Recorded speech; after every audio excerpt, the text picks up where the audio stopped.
Hello viewers, उम्मीद है कि आप सब खैरियत से होंगे। आज का जो हमारा टॉपिक है वो है जी Darwin theory of natural selection. Darwin की वो थ्योरी जो नेचुरल सिलेक्शन पर थी।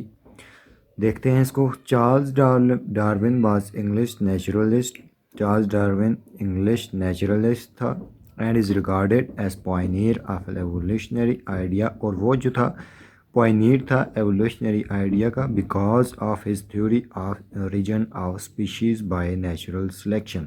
पॉइनियर क्यों था? क्योंकि उसने जो थ्योरी दी थी origin of natural selection, origin of species by natural selection. Published in his book origin of species, जो उसने पब्लिश की थी अपने बुक में ऑरिजिन ऑफ स्पीशी में। ही spent most of his time in collecting, उसने अपना बहुत सारा वक्त कलेक्टिंग में इस्तेमाल किया। And studying thousands of animals and plants, और उसने अपना वक्त जो है कलेक्टिंग में और स्टडिंग में यूज़ किया बहुत सारे प्लांट्स और एनिमल्स को। Strange animal greeted his eyes, जो मुख्तलिफ़ तरह के एनिमल होते थे वो उसकी आइज़ को ग्रीट करते थे और वो उससे खुश होता था। And he was impressed by unique adaptation of these organism, और इनकी यूनिक अडाप्टेशन उससे बहुत इम्प्रेस किया था। He was surprise to see diversity of Galapagos finches and giant turtles, और वो बहुत सरप्राइज था डाइवर्सिटी देख के गैलापागोस फिंचेस की और जायंट टर्टल्स के, जो इनमें डाइवर्सिटी थी उनको देखकर वो बहुत सरप्राइज था। गैलापागोस फिंचेस में देखते हैं उसने क्या देखा था। Galapagos finches are sparrow like birds, ये एक चिड़िया की तरह के परिंदे हैं। ही स्टडीड डिफरेंट टाइप्स, उसने इनकी डिफरेंट टाइप्स को स्टडी किया। He notice that Galapagos finches have common ancestor, यानी कि वो उसने ये नोटिस किया उनमें कि इनके जो एंसेस्टर है वो एक ही है जिससे ये राइज हुई हैं different. These ancestors give rise to about 13 different species of finches, जिनसे उनके ancestor से 13 तरह की मुख्तलिफ species finches की arise हुई हैं। These Galapagos finches provide an example of adaptive radiation, जो उसे एडाप्टिव रेडिएशन की एक एग्जांपल मिली। एडाप्टिव रेडिएशन उसे कहते हैं कि जो एक एनिमल अपने आप को एडजस्ट करता है एनवायरनमेंट के मुताबिक, उसे कहते हैं एडाप्टिव रेडिएशन। और यानी कि उसे वहाँ पर मिली उसकी एग्जांपल, क्योंकि जो इंसेस्टर थे वो एक ही तरह थे और वो जैसे जैसे इलाकों में चेंज होती गई तो उन चिड़ियों ने अपने आप को उस माहौल जो था उसके मुताबिक अपने आप को ढाला, जिसकी वजह से उनमें चेंजिंग आ गई, और वही adaptive radiation. That is formation of new form from an ancestral species in response to organizing of habitat. यही वजह है कि न्यू स्पीशीज़ फार्म हुई, क्योंकि उनका अनसेस्टर तो एक ही था पर उनमें जो है कुछ चेंजेस आई और न्यू स्पीशीज़ फार्म हुई, क्योंकि उन वो जो थी वो नए एनवायरनमेंट में गई थी। दूसरे में देख लेते हैं जायंट टर्टल्स में उसे क्या सरप्राइज मिला।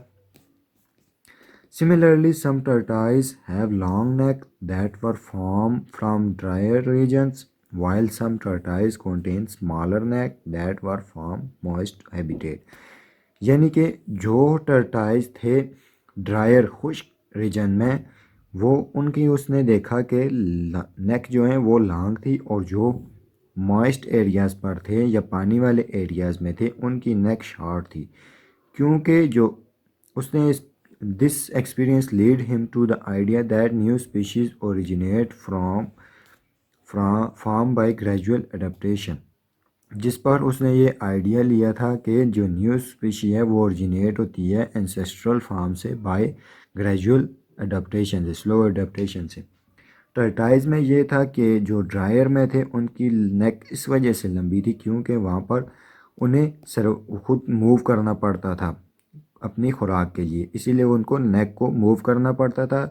और जो दूसरे मॉइस्ट प्लेसेस पर थे वो पानी में ज़्यादातर होते थे, इस वजह से उन्हें अपनी नेक को ज़्यादा मूव नहीं करना पड़ता था, इसीलिए एनवायरनमेंट के मुताबिक उनमें changing I.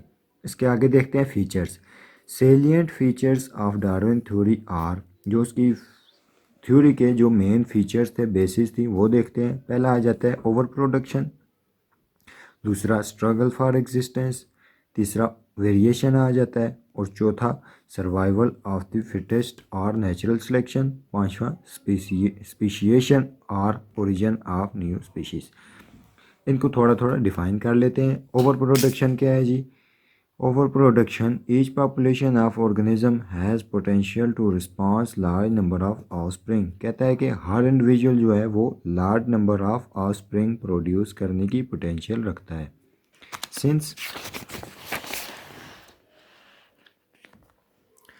environmental resources, food, space, nutrients are generally limited, क्योंकि जो उसके environmental resources होते हैं वो limited होते हैं, जिनमें food, space, nutrients आ जाते हैं। So limited number of offspring survive due to competition on these resources, क्योंकि इन resources की कमी की वजह से सिर्फ कुछ ही offspring survive करते हैं। दूसरा उसका पॉइंट देख लेते हैं, struggle for existence. Since more individuals are born than can survive, there is fair competition termed by Darwin as struggle for existence. Large number of offspring produce होते हैं, पर उनमें कंपटीशन होता है किस पर? जो उनमें इन्वायरमेंटल रिसोर्सेज होते हैं वो बहुत कम होते हैं, इस पर उनमें आपस में कंपटीशन होता है। Struggle food, space, mates and other necessities of life. इन चीज़ों पर, फूड पर वो, स्पेस पर, मेट्स पर और अदर नेसेसिटीज़ ऑफ लाइफ पर वो आपस में कंपटीशन करते हैं। दिस कंपटीशन में also be against adverse climatic condition of environment. Struggle for existence aims at self preservation. Struggle for existence में be three folds in nature, यानी कि कहता है कि तीन फोल्ड्स हैं उसके नेचर में। देख लेते हैं कि किस किस तरह कंपटीशन होता है। Intra-specific struggle, competition between members of same species, यानी कि सेम स्पीशीज़ के दरमियान जब कंपटीशन हो वो आ जाता है जी इंट्रा-स्पेसिफिक स्ट्रगल। दूसरा देखते हैं inter specific struggle, competition between members of different species, example prey and predator. तीसरा देख लेते हैं intra specific environmental struggle, against forces of nature या एनवायरमेंटल जो कंडीशन होती हैं उनके खिलाफ जो स्ट्रगल होता है। नेक्स्ट जो इसका पॉइंट देख लेते हैं वेरिएशन। वेरिएशन क्या है जी? Individual shows great variation of form, size, colour, habitat and physiology. Individual जो हैं वो एक दूसरे से काफ़ी मुख्तलिफ होते हैं, किसमें? फॉर्म में, साइज़ में, कलर में, हैबिटेट में और फिजियोलॉजी में, इसमें वो मुख्तलिफ होते हैं। No two individuals are alike, दो इंडिविजुअल एक जैसे नहीं होते। According to Darwin variation are heritable and are of two types. कहता है कि जो वेरिएशन होती है वो हेरिटेबल होती है, यानी विरासत में होती है, विरासत में मिलती है, and are of two types, और दो तरह की होती है। पहली होती है जी हार्मफुल वेरिएशन, दूसरी आ जाती है यूज़फुल वेरिएशन। हार्मफुल वेरिएशन कौन सी होती है? These variation hindered handicap individuals in struggle and place into great disadvantage which may result in their extermination. यानी कि ये जो होती है ये उनके लिए हार्मफुल होती है, और ये जो वेरिएशन है उनके लिए एक डिसएडवांटेज होती है, और उनके रिज़ल्ट क्या करती है जी? उनकी एक्सटर्मिनेशन हो जाती है, यानी वो उनकी डेथ हो जाती है, या फिर वो सरवाइव नहीं कर सकते उस इस एनवायरनमेंट में। यूज़फुल वेरिएशन देखते हैं। These provide an advantage to individual over another and increase the chance of their survival। यानी कि जो यूज़फुल है वो प्रोवाइड करती है एक एडवांटेज दूसरे इंडिविजुअल के ऊपर, और जो है दूसरे से हैं वो कंपटीशन में फिर जीत जाते हैं और सरवाइव कर सकते हैं, और जो इनका सर्वाइवल रेट हो जाता है वो इंक्रीज़ हो जाता है, क्योंकि वो दूसरे से ज़्यादा बासलाहियत हो जाते हैं या फिर खुद को एडजस्ट कर लेते हैं उस एनवायरनमेंट के मुताबिक। फोर जो उसका पॉइंट था natural selection, survival of fittest, ये देखते हैं। In struggle for existence only those organism survive which possess advantage.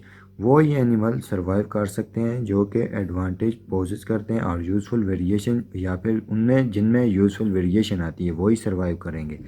Darwin called it as natural selection, और डार्विन ने इसको नेचुरल सिलेक्शन का नाम दिया है। So fittest are automatically selected and unfit are eliminated, यानी जिसमें यूज़फुल वेरिएशन आ जाएगी वो सिलेक्ट कर लिया जाएगा या फिर एनवायरनमेंट में रह सकेगा, और जो नई वेरिएशन कर सकेगा वो जो है एलिमिनेट हो जाएगा या उसकी एग्जिस्टेंस उसमें बाकी नहीं रहेगी। नेक्स्ट इसका पॉइंट देख लेते हैं जो उसने दिया था, origin of species or species formation. The selected or survival individual transmitted their useful variation to the succeeding generation। कहता है कि जो selected या फिर useful जो उनमें वेरिएशन होती है, transmitted their useful variation to the succeeding generation, वो ट्रांसफ़र कर देता है अपनी नेक्स्ट जनरेशन में, यानी कि जो उसमें यूज़फुल वेरिएशन होती है वो अपनी नेक्स्ट जनरेशन में उसको ट्रांसफ़र करता है। रिजल्टिंग जनरेशन में produce descendants which are quite different from their ancestor, और जो नए प्रोड्यूस होते हैं क्योंकि उनमें एज आ वेरिएशन के भी होते हैं तो उनमें वेरिएशन आ जाती हैं और वो क्वाइट डिफरेंट होते हैं अपने एंसेस्टर अपने आबाओ अजदाद से। This is formation of new species, और यही है न्यू स्पीशी की फॉर्मेशन। उम्मीद है कि आपको ये वीडियो पसंद आई होगी। हमारे चैनल को सब्सक्राइब, लाइक और कमेंट करना ना भूलिएगा।